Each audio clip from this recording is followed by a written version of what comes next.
This is the Black Poodles and Poetry Readings podcast. Now, before I get to the poems, I just want to direct you to some places. You can read all the poems I write every day on my Instagram page, which is @ChokeslamPoet.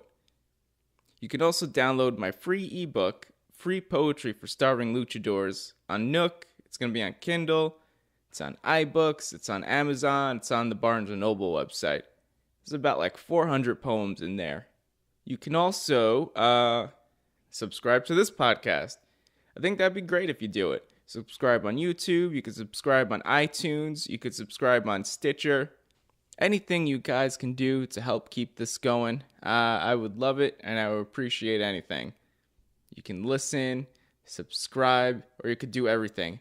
If you did everything, that would be awesome. And if you let me know you did everything, that would be really cool too. It's just interesting to know who's listening. All right, now I got that shit out of the way. I always hate doing that. I always hate plugging. I always hate researching how to get my stuff out there.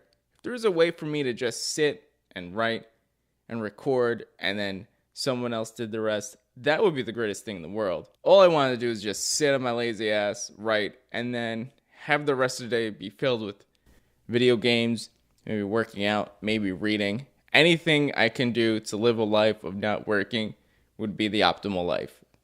Now that I'm done talking, saying all this shit, here's the poems. The Chaser. The dog was going to go chasing bunnies his whole life. He didn't have any other skills other than running fast and blazing the grass behind him. It made me jealous. It was one more thing than I was good at, and it wasn't even anything impressive. He was never going to catch that bunny, and even if he did, he wasn't going to do anything with it. He'd just look at it, he'd stare, maybe bat it with its paw. He'd want it to be friends, but the fucking thing would just be terrified. The Enlightened One. She said she helped people, but was kind of a bitch. You shouldn't do that, she always told me. What? I asked. Smoke cigarettes, she said.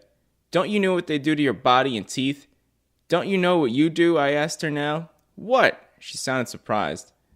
You are the bane of all existences. I couldn't believe I said it. Then I felt bad for her.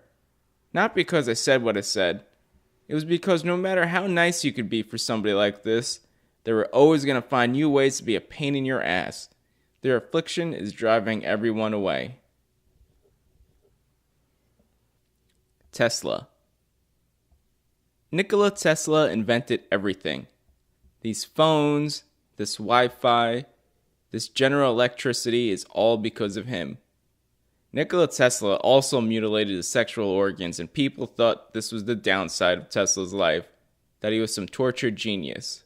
Personally, I think that's why he was a genius. All that time trying to have sex with the result of not having sex so you need to masturbate can leave you a lot of time if you delete it from your life. Of course you're going to be prolific at that point. Your brain has the time to think of things now that you're not thinking about sex all the time. It was really the greatest thing Tesla ever did. He saved humanity because of it. He's better than Jesus. Shiloh was always afraid of farts. All of a sudden there was a sound and then a smell. Anytime somebody farted, he tilted his poodle head and then put his tail between his legs. It was so alien to him, but really, it was just me. Brorb, my ass would go. Woof, he'd say before scurrying up the stairs. One day aliens would be in front of me and that'd be my karma. Then he and I would both tilt our heads and put our tails between our legs. They'd fart and we'd all just fucking die. Technology. Don't let them tell you technology is evil. In our pocket, we can access all of humanity's discoveries of our universe. Of course your head should be stuck inside your phone. It's either discovering our world for yourself or listening to people yell at each other over Donald Trump saying pussy. The vote. I will not give them my vote. I will not give them my soul. The lesser of two evils is still evil, and I do not believe these choices are a reflection of the people. It's true sometimes that people are misguided, but beyond the words of quoted demagogues are families who want better for themselves and their neighborhood. They are not greedy. They are giving and would help their neighbors who need a hand. The people are better than their choices, and I hope a day comes when we speak up together. We tell them to come back with something better, or we let them fight it out alone. Alone like they'd leave us if they thought it was profitable for them to do so. The work clock. I sit at work and watch the clock. It never ends. I punch in, it never ends. I go to lunch, momentary freedom.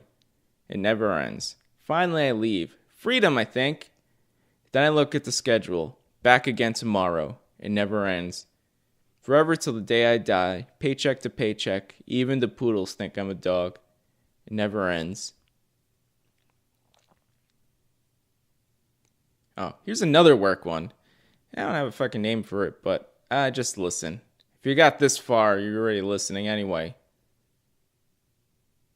I'm happy when I punch in. I'm a changed man when I punch out. Like I'd just gotten through a war. Was this going to be it? The rest of my life? Destroying my sanity between these walls? Like a gorilla at the zoo, sitting there while idiots squawk. Look at that one, Daddy, a child says when they look at me at work. I want it. Dogs and humans. When the poodles lick me and bite me and think I'm a dog just like them, I don't disagree. I have all these leashes and they're all way too tight. Nobody takes me to the groomer though. I wasn't afforded that dignity. If I don't clean myself, I always look like shit. Nobody even picks up my shit. I think I'm worse off than the dogs.